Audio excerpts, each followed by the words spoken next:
은혜 받으실 하나님의 말씀은 마가복음 2장 18절에서 22절의 말씀입니다. 요한의 제자들과 바리새인들이 금식하고 있는지라 사람들이 예수께 와서 말하되 요한의 제자들과 바리새인의 제자들은 금식하는데 어찌하여 당신의 제자들은 금식하지 아니하나이까? 예수님께서 그들에게 이르시되 혼인집 손님들이 신랑과 함께 있을 때 금식할 수 있느냐? 신랑과 함께 있을 동안에는 금식할 수 없느니라. 그러나 신랑을 빼앗길 날이 이르리니 그날에는 금식할 것이니라. 생배 조각을 낡은 옷에 붙이는 자가 없나니 만일 그렇게 하면 기운 새 것이 낡은 그것을 당기어 헤어짐이 더하게 되느니라. 새 포도주를 낡은 가죽 부대에 넣는 자가 없나니 만일 그렇게 하면 새 포도주가 부대를 터뜨려 포도주와 부대를 버리게 되리라. 오직 새 포도주는 새 부대에 넣느니라 하시니라. 아멘. 아멘. 이 본문에서 예수님과 그리고 종교 지도자들의 갈등이 일어나는 내용이 기록되어져 있습니다. 갈등의 원인은 이 금식에 관한 문제에서 발생을 했습니다. 예수님께서 어느 날 그들이 생각하는 그 죄인들, 여기서 말하는 죄인들은 앞에 나오는 그 마태와 그리고 그 외의 사람들과 식사하는 그 자리를 문제 삼은 것이다라는 겁니다. 18절 말씀에 보면 요한의 제자들과 바리새인들이 금식하고 있는지라 사람들이 예수께 와서 말하되 요한의 제자들과 바리새인의 제자들은 금식하는데 어찌하여 당신의 제자들은 금식하지 아니하나이까? 이 사건은 마태, 마가, 누가 복음에 기록되어져 있는 내용입니다. 구약 시대에 이스라엘 백성들에게 그 금식이 요구되는 그 경우는 출애굽기 20장 10절 말씀이라든지 레위기에 보면 그 속죄일 금식을 명하고 있다라는 것입니다. 그래서 그 금식을 통해서 몸과 영혼을 낮추고 회개하고 죄를 씻는 이 대속죄일 금식을 요구하고 있습니다. 그리고 성경에서 말하는 이 금식의 의미는 그 회개 그리고 죄로부터 정결을 의미한다라는 겁니다. 율법의 그 강제 사항은 아니더라도 이 특별한 경우 참회가 필요할 때, 뭐 회개가 필요할 때, 아니면은 이 국가적인 위기 상황에 금식하게 되어져 있습니다. 에스더가 죽으면 죽으리라고 이 결단하고 그리고 민족을 위해서 금식했던 그러한 표현이 이 성경 속에 등장하고 있는 것을 우리는 알고 있다라는 것이고, 그리고 뭐 다윗이 그 사울과 그 요나단이 죽었을 때 그 슬퍼하면서 금식했던 내용이 그 사무엘상 31장 그 13절에 나와 있습니다. 그리고 스가랴 8장 19절 말씀에도 보면 그 바벨론 포로 시기에 이스라엘 백성들이 자신들의 처지를 비관하고 금식하는 그러한 내용들이 나오는 것을 보게 되어져 있습니다. 그래서 이처럼 이 금식은 그 어떤 국가적 위기 그리고 자신의 죄를 회개하기 위해서 하나님께 나아가는 그런 시간들이 필요할 때 이렇게 금식했다라는 것. 요즘 이렇게 금식하는 분들을 보면 뭐 밥만 굶고 할 것은 다 하는 뭐 모습들을 보게 되어지는데, 그렇게 하기보다는 뭐 금식을 하려면 뭐 그 요즘 같은 경우에는 뭐 핸드폰과 그 다음에 절연이 좀 필요한 것 같습니다. 뭐 에디슨 같은 경우에는 금요일은 금원의 날로 정해두고 그다음에 말하지 않았다라고 이야기하는데, 요즘은 이제 말의 홍수의 시대에 우리가 살아가고 있어요. 금식한다라고 하면서 인터넷하고 뭐 스마트폰 본다라는 것은 어떻게 보면 진정한 금식이 아니라고도 할 수가 있어요. 그래서 금식을 하려면 그 모든 것들을 끊고 그다음에 하나님께 집중해야 되리라고 생각되어집니다. 가끔 저기 오살리 기도원에 가보면 이제 옛날과 같지 않더라고요. 옛날에는 참 사람들이, 그래도 지금 오살리는 그래도 사람이 많은데, 옛날에는 막 그 사람들이 뭐 메어 터지고 뭐 이랬죠. 뭐 정말 자리가 없을 정도로 사람들이 많이 있었어요. 그런데 지금 이렇게 기도원들, 많은 기도원들이 이제 사라지고 있는 그런 안타까운 현실 속에 살아가고 있어요. 저희도 뭐 필리핀에서 사역할 때는 교회가 뭐 24시간 이렇게 개방되어져 있었는데, 지금 한국에 와가지고 이제 저희가 멀리 살다 보니까 이제 교회를 잠궈 놓는 것에 대해서 불편함이 좀 있어요. 근데 이제 필리핀 같은 경우에는 이제 무장 경비들이 있기 때문에 그 사람들이 뭐 교회를 지켜요. 그래서 교회를 24시간 뭐 열어놔도 상관이 없는데, 그렇지 못한다는 거 좀 죄송하고 안타깝게 생각합니다. 주께서는 내 집은 만민의 기도하는 집이다라고 말씀을 하셨는데, 뭐 저희 성도들이 대부분 다 멀리 살거든요. 그렇기 때문에 그 교회를 이렇게 열어놓지 못하고, 그리고 교회가 늘 누가 뭐 왔을 때에도 교회에 사람이 있어야 되잖아요. 사람이 있으면은 좋은데, 그래서 뭐 인생 상담도 하고 그러면 좋은데, 뭐 그러지 못하는 것에 대해서 좀 뭔지 그렇게 할 수 있게 해달라고 뭐 하나님 앞에 늘 기도는 하고는 있습니다. 그럴 날이 아마 오리라고는 생각이 되어집니다. 요즘 같은 경우에는 이 간절한 금식이 참 드문 시기에 살아가고 있습니다. 위기가 닥쳐도 잘 금식을 하지 않습니다. 어려움을 당할 때에도, 그 다음에 뭐 교회가 뭐 공동체가 그 금식하며 나갈 때 위기를 돌파하고 참 어려움들을 극복하는 그러한 체험들이 많죠. 그래서 저도 뭐 인생 살아갈 때 인생의 중요한 결정 앞에서 뭐 장기 금식을 하고 그 다음에 인생의 중요한 결정들을 해왔던 것을, 그래서 교육자 생활 처음 시작했을 때, 그 다음에 뭐 교회를 개척했을 때 정말 참 많이 금식했던 기억이 있습니다. 그러나 이제 뭐 시간이 이제 지속되면서 잘 금식하지 않는, 뭐 목회자도 잘 금식을 하지 않는데 뭐 성도들은 오죽하겠습니까? 그래도 뭐 한 달에 하루를 한 달을 시작하는 날이라든지 뭐 월삭이라 그러잖아요. 그래서 월삭이라든지 아니면 뭐 절식을 한다든지 그렇게 해서 개인 경건 생활들을 잘 해 가시면 참 좋겠다. 여기 계신 분들은 솔직히 걱정이 없습니다. 왜냐하면은 늘 기도하는 그러한 습관들이 있기 때문에 뭐 주님 앞에 설 때까지 뭐 배교의 길을 간다든지 뭐 이런 일은 없을 것이잖아요. 문제는 이제 그 젊은 그 세대들이 문제인데, 그래도 부모의 세대들이 그들을 위해서 금식하고 기도해 줄 때 하나님의 그러한 놀라운 은혜들이 우리들의 자녀와 우리들의 후손들에게 임하는 은혜가 있을 줄로 믿습니다. 예수님 당시에 이 바리새인들은 그 월요일과 그 다음에 목요일 그 매주 이 두 번씩 자발적인 금식을 했대요. 그러니까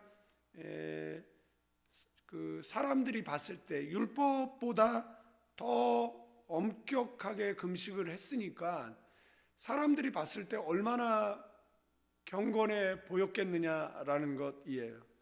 그 다음에 세례 요한의 제자들도 하나님의 나라가 임하기를 기도하는 마음으로 규칙적으로 금식을 했다라고 합니다. 그런데 예수님의 제자들은 금식하고 있지 않고 오히려 지금 잔치를 베풀고 있는 것처럼 이제 그들의 눈에 비쳤기 때문에 그걸 가지고 이제 시비를 거는 것이에요. 이에 대해서 예수님께서 이제 마가복음 2장 19, 20절에서 예수님께서 그들에게 이르시되 혼인집 손님들이 신랑과 함께 있을 때에 금식할 수 있느냐? 신랑과 함께 있을 동안에는 금식할 수 없느니라. 그러나 신랑을 빼앗길 날이 이르리니 그날에는 금식할 것이니라. 이제 금식은 율법의 산물이잖아요. 그런데 신랑이신 예수님과 함께 계시는데 너무 기쁜 날이잖아요. 그런데 지금은 잔치할 때이지 슬퍼할 때가 아니라고 말씀을 하고 계시는 것이다라는 겁니다. 그러나 예수님께서 고난당하시고 그 다음에 십자가에 못 박혀 죽으실 때 그때는 뭘 해야 되느냐라고 이야기했을 때 고난에 동참하는 것이죠. 금식해야 되는 것이죠. 그래서 초대교회 성도들은 이 예수님의 고난을 생각하면서 고난 주간에 이제 금식하잖아요. 저희들도 고난 주간에 미디어 금식도 하고 그 다음에 이제 곡기를 끊는 이런 금식들도 지속적으로 하고 있지 않습니까? 그래서 배 나온 설교자의 설교를 듣지 말라라는 말이 있어요. 배 나온 시인의 시를 읽지 말라라고. 옛날에 우리 믿음의 선배들은 그 영성 유지를 위해서 참 많이 절식하고 그 당시에는 먹을 것이 없었기 때문에 더 절식했을 수도 있지만 그 이후의 세대들도 금식하고 그 다음에 절식하고 그리고 개인 경공과 그리고 영성 유지를 위해서 참 힘썼던 이것이 옛 추억이 되어지면 안 되고 우리의 일상이 되어져야 되는 줄로 믿습니다. 예수님은 이 새로운 복음이 온 만큼 이 유대교의 틀에서 벗어나 새로운 그릇을 가져야 함을 이 두 가지 비유를 통해서 설명하고 있습니다. 하나는 이제 생배 조각을 낡은 옷에 붙이는 자가 없나니 만일 그렇게 하면 기운 새 것이 낡은 그것을 당기어 헤어짐이 더하게 되느니라. 그 다음에 두 번째는 22절에 새 포도주를 낡은 가죽 부대에 넣는 자가 없나니 만일 그렇게 하면 새 포도주가 부대를 터뜨려 포도주와 부대를 버리게 되리라. 오직 새 포도주는 새 부대에 넣어야 하느니라. 그러면 새 것을 담으려면 새 그릇을 써야 한다라는 것은 너무 당연한 것이잖아요. 여기 이 말을 이제 새 술은 새 부대라는 말을 교회가 이제 즐겨서 사용합니다. 그러나 이 말씀을 자세히 들여다보면 새 것뿐만 아니라 낡은 것도 보존하려고 하는 주님의 마음을 발견하게 되어진다라는 겁니다. 낡은 옷이 헤어질까봐, 낡은 가죽 부대가 떨어질까봐 염려하고 있는 말씀이기도 하다라는 사실입니다. 새로운 복음뿐만 아니라 낡은 부대 같은 사람까지도 주께서는 마음에 품고 계시다라는 것이에요.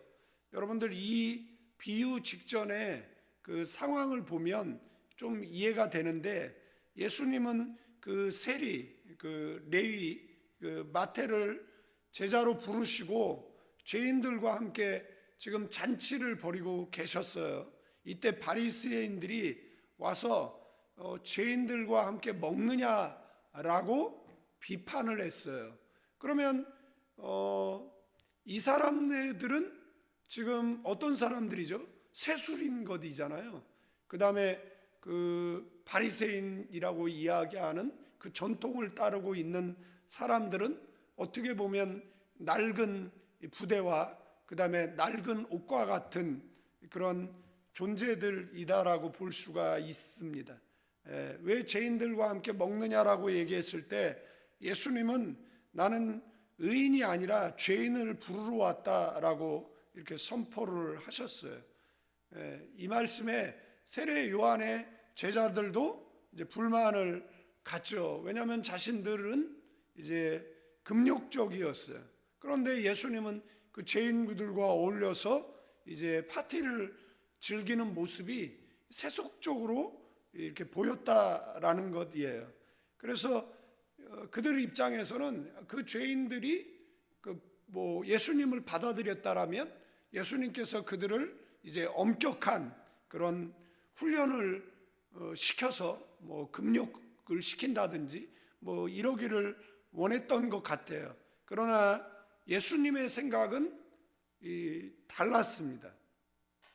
여러분들 이제 갓 신앙을 가진 사람에게 엄격한 무슨 금욕주의를 요구한다라면 그 사람이 그 신앙을 계속 유지하고 뭐 신앙이 성장하고 뭐 그러기는 어렵다라는 겁니다. 저희 필리핀에 있을 때 교회 권사님이 그 젊은 그 여집사 그렇게 친하지도 않은 분의 치마를 들쳤어요. 이유는 뭐냐면 치마가 너무 짧다는 겁니다. 물론 그 생각이 뭐 완전히 틀리다라고는 말할 수는 없는데 그분이 그 이후에 몇 년을 교회를 안 나오셨어요. 그리고 나중에 이제 뭐 다시 이제 용기를 내서 이제 교회를 나오셨죠. 그러니까 그분도 젊었을 때 뭐 짧은 치마를 입고 다니셨을 거 아니에요. 그런데 이제 초신자 물론 이제 그 남편하고 친분이 있기 때문에 뭐 그 결혼한 사람들도 뭐 자기 딸 같고 뭐 이렇게 생각을 할 수 있죠. 뭐 그것쯤이야 뭐 이해 못하냐, 받아들일 수 없냐, 뭐 이렇게 이야기할 수 있는데 그분은 굉장히 당황했던 것 같아요. 그리고 뭐 이런 것까지 교회가 터치하고 뭐 간섭하고 뭐 이럴 수 있느냐, 뭐 이렇게 생각할 수 있잖아요. 그러니까 아직 성숙하지 못한 사람들은 그것을 담을 만한 틀이 필요한 것이잖아요. 그게 바로 예수님의 마음이었다라는 겁니다. 여러분들 뭐 그 모태신앙 그리고 신앙의 연륜이 깊은 사람들 그분들은 그분들의 이제 잣대를 가지고 이제 사람들을 판단할 때가 많아요. 교회를 나오자마자 다메섹 도상에서 예수님 만난 뭐 바울처럼 변하기를 뭐 기대하는지도 모르겠어요. 그러나 성경은 사랑은 오래 참는 것이잖아요. 사랑은 인내하는 것이잖아요. 사랑은 어떻게 보면 기다림이잖아요. 저희 한국에 있을 때 정말 그 옛날에는 그 신발 그죠? 이 신발을 그 교회 권사님이 자리에다가 신발을 얹어놨어요. 비닐에 뭐가 쌓여 있길래 권사님 사람 이거 좀 치우세요. 누가 앉아야 되는데 이렇게 자리를 차지하면 어떻게 합니까? 그러니까 자리가 있대요. 근데 예배 마칠 때까지 이제 아무도 앉지 않죠. 이게 몇 주가 지속됐어요. 그래서 물어봤어요. 아니 맨날 거기다 뭘 그렇게 얹어놓냐고 그러니까 우리 남편 신발이에요. 그러더라고요. 그 신발을 왜 거기다 얹어놓냐라고 했더니 그분은 이제 남편 구원을 위해서 기도하는 것이죠. 그래서 뭐 이제 신발 나왔으니 몸 나오겠죠. 그리고 나서 정말 남편이 나왔어요. 그래서 그분이 이제 신앙이 성장하고 그 다음에 교회 이제 집사님이 됐어요. 그런데 이분이 이제 그 남편의 신앙을 이제 무너뜨린 거예요. 뭐 이제 교회 생활하다 보면 이제 불평들이 있잖아요. 그런데 그 남편이 신앙이 성장한 줄 알고 그다음에 계속 집에 가서 이제 불평불만하고 뭐 이제 그랬던 것 같아요. 그러니까 이 남편이 어느 날 화가 나서 나는 그런 교회라면 안 가겠다라고. 그러니까 이제 그분이 이제 교회를 안 나오게 됐어요. 그러니까 또 이 권사님 또 날마다 눈물 흘려가면서 또 기도하는 그러한 모습들을 우리는 이제 보게 되어졌어요. 그래서 로마서 14장 뭐 1절에서 3절 말씀에 보면 믿음이 연약한 자를 너희가 받되 그의 의견을 비판하지 말아라.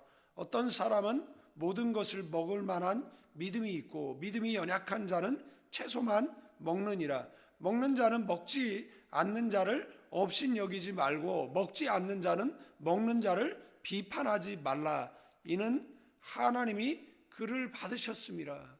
그러니까 초신자는 초신자의 믿음이 있는 거잖아요. 저희도 뭐 신앙생활하는데 뭐 갑자기 신앙이 뭐 성장한 상태에서 믿음을 가진 것이 아니잖아요. 주일학교 때 그 헌금할 돈을 뭐 사 먹은 적도 있고 그렇게 신앙생활 열심히 안 한 적이 있는데 뭐 그 모든 과정들을 지켜봐 주는 그러한 사람들이 있었기 때문에 뭐 지금 목사가 돼서 뭐 강대상에서 말씀을 전할 수 있는 뭐 그런 은혜 또한 있는 것이잖아요. 뭐 교회를 다니자마자 뭐 술을 끊고 뭐 담배를 끊고 뭐 정말 인격적인 변화가 일어나서 뭐 사도 바울과 같이 그렇게 복음을 위해서 사느냐라고 얘기했을 때 그런 경우는 극히 드물고 그 신앙이 성숙하기 전까지는 상당한 시간이 걸린다라는 것입니다. 그래서 어떻게 보면 좀 기다려주고 좀 인내해주는 그러한 시간들이 필요하다라는 것을 우리는 이 말씀을 통해서도 발견하고 주께서도 그것을 원하고 계시다라는 것을 우리는 보게 되어진다라는 사실입니다. 그래서 믿음이 강한 사람들은 좀 믿음이 약한 사람들의 약점을 돌아와 주는 그러한 배려가 있어야 한다라는 것. 그래서 예수님은 그 죄인들의 그런 삶의 스타일을 옹호하신 것이 아니에요. 다만 그들의 영혼을 영접하신 것이에요. 여러분들 가늠한 현장에서 잡힌 여인에게 죄 없는 자가 돌로 치라라고 이야기를 하셨죠. 예수님 그를 정죄하지 않으셨어요. 예수님은 사실을 말하지 않으셨어요. 예수님은 진실을 말하셨어요. 기독교인들은 사실을 말하는 사람들이 아니거든요. 기독교인들은 진실을 말하는 사람들이잖아요. 기독교인들은 비판하는 것이 아니라 살리고 세우는 것을 말하는 사람이잖아요. 그래서 예수님은 그 여인에게 다시는 죄를 짓지 말라라고 말씀을 하셨어요. 어떻게 보면 그들의 삶의 방식은 가망이 없는 그러한 죄인들이었지만 예수님은 뭐죠? 새 포도주를 가지고 오셨어요. 그래서 그들에게 예수님은 나눠 주셨던 것을 우리는 말씀을 통해 발견하게 되어집니다. 그러면서 예수님께서 하신 거예요. 이들을 품기 위해서는 새 부대가 있어야 된다라고. 그러면 새 부대는 뭐냐라고 이야기했을 때 열린 마음이다라는 것을 알 수가 있어요. 그러니까 부모가 뭐 손자 손녀를 바라볼 때 모든 것이 흐뭇하게 바라보듯이 뭐 기존의 교회를 오래 다닌 분들이 저 사람 그냥 교회 나와주는 것만 해도 감사하다라는 흐뭇한 그 아비의 마음으로 초신자들을 대한다라고 생각을 해보십시오. 사역할 때 어떤 사람이 몸에 문신이 있는 거예요. 여러분들 그 문신은 예수 믿기 전에 새겼을 거 아니에요? 그런데 그 문신 있는 걸 가지고 계속 혐오하고 그런다라고 생각을 해보십시오. 그러면 그런 분은 교회에 오면 안 되냐라는 거예요. 그러면 그 사람을 담을 수 있는 새 부대가 우리에게 준비되어져 있느냐라는 겁니다. 요즘 무슨 교회의 새신자가 어디 있습니까? 대부분 다 수평 이동하는 것이잖아요. 기존에 뭐 다른 교회를 다녔다든지 이런 시대를 살아가고 있는데 왜 그렇느냐라고 이야기했을 때 젊은 세대들이 이야기하는 내용이 그 편견, 그죠? 차별 뭐 이런 이야기들을 하거든요. 그 다음에 뭐 색안경 이런 이야기를 하는 겁니다. 그러나 예수님께서는 그 세수를 담을 수 있는 그 세 부대를 준비하셨다라는 거. 그래서 여기서 말하는 뭐 그 낡은 그러면은 그것은 뭐 전통이라든지 옛 것을 이야기하는 것이고, 그 다음에 새 부대라고 이야기할 때는 지금 마태를 부르셨지만 이 초신자로 볼 수 있잖아요. 그죠?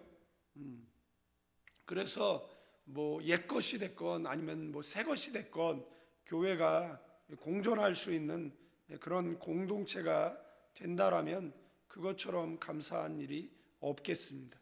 제가 다음 주 일주일 동안 월요일서부터 지금 토요일까지 저희가 선교팀을 이끌고 뭐 한 40명 정도가 지금 필리핀 선교를 갑니다. 저희 뭐 학교 현지 뭐 이런 사역을 돌아보게 되어져서 가는데, 아시다시피 지금 제가 월화수는 우리 집사님, 우리 권사님들이 새벽 예배를 인도하시고 제가 목요일과 이제 금요일 새벽 예배를 인도를 하거든요. 제가 뭐 기도해 주시면 좋은데 제가 좀 지병이 있습니다. 좀 혈관이 좀 터지는 뭐 이런 게 있어서 뭐 너무 무리하면은 안 좋으니까 집사님들이 전에 새벽기도 언제까지 할 거냐고, 그래서 저는 이제 새벽기도 기도가 필요하잖아요. 기도가 필요하고 뭐 그렇기 때문에 새벽기도를 드리는데, 그래서 이제 3일을 이렇게 집사님 권사님들이 인도를 해줘요. 근데 제가 필리핀에 가면 지금 이틀을 제가 또 집사님들 하세요 이렇게는 얘기를 못 하거든요. 근데 목사님이 계시니까 목사님이 좀 두 분이 그래서 좀 인도 좀 해주시면 너무 감사하겠다.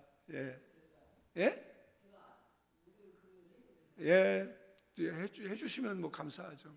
네, 뭐 신학도 하셨고 목사님이신데 뭐 저희는 뭐 저기 교회 와서 기도해 주시는 것만 해도 뭐 감사하고, 지금 권사님 저희가 오랫동안 그 새벽 예배를 뭐 제가 나오지는 않았지만 저희 전에 이제 부목사님 계실 때 한 2년 새벽 기도인데 이 동네에서 아무도 안 났어요. 놀라울 정도로. 그런데 그런가 우리 권사님 또 오셔가지고 그래서 이렇게 자리들 채워주시고 이렇게 또 목사님 오셔가지고 같이 이렇게 또 새벽기도 하게 돼서 감사하고, 제가 우리 집사님 권사님들한테 그것도 하세요 그러면 좀 그런 것 같아서 이제 오시니까 그래서 또 안 계시면 권사님이 대부분 이제 나오는데 제가 이번 주에 특별한 사정이 생겨가지고 뭐 그런데 새벽 재단에 불을 끄면 안 되잖아요.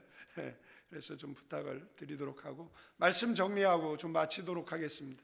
교회는 세상에서 가장 기쁜 소식을 전하는 곳이잖아요. 그런데 한국교회 그리고 우리의 얼굴이 너무 심각하다라는 거예요.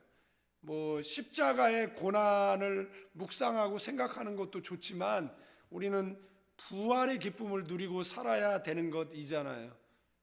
그래서 교회의 어떤 전통이라든지 관습을 모르는 사람들도 담을 수 있는 그 세 부대를 만드는 것이 우리의 사명이고, 그들이 왔을 때 교회가 참 따뜻하다, 나를 받아준다라는 그런 환영받고 있다라는 그런 교회가 되면 참 좋겠다라는 것. 예수님은 그렇게 사람들을 품으셨어요. 그래서 그들이 성장해서 주님을 위해서 순교할 수 있는 제자들이 된 것이잖아요. 그래서 저와 여러분들도 각자 섬기는 교회 속에서 어떤 색안경, 편견, 그 다음에 너는 왜 이런 높은 신앙의 경지에 이르지 못했느냐라고 얘기하기보다는 사랑으로 품어주고 인내로 기다려주는 그러한 태도가 필요한 것 같습니다. 그러한 교회들 되어지기를 위해서 기도해 주시기를 바라겠습니다. 그리고 그런 넓은 마음의 소유자들 되시기를 축원드립니다. 기도합니다. 이제는 우리 주 예수 그리스도의 은혜와 우리 아버지 하나님의 극진하신 사랑, 성령님의 감동, 교통, 충만, 축복하심이 이 새벽에 나와 기도하는 믿음의 사람들 위해, 가정과 자녀와 사업장 위에, 가나안 교회와 조국 대한민국 위에 이제로부터 영원까지 함께 계실지어다.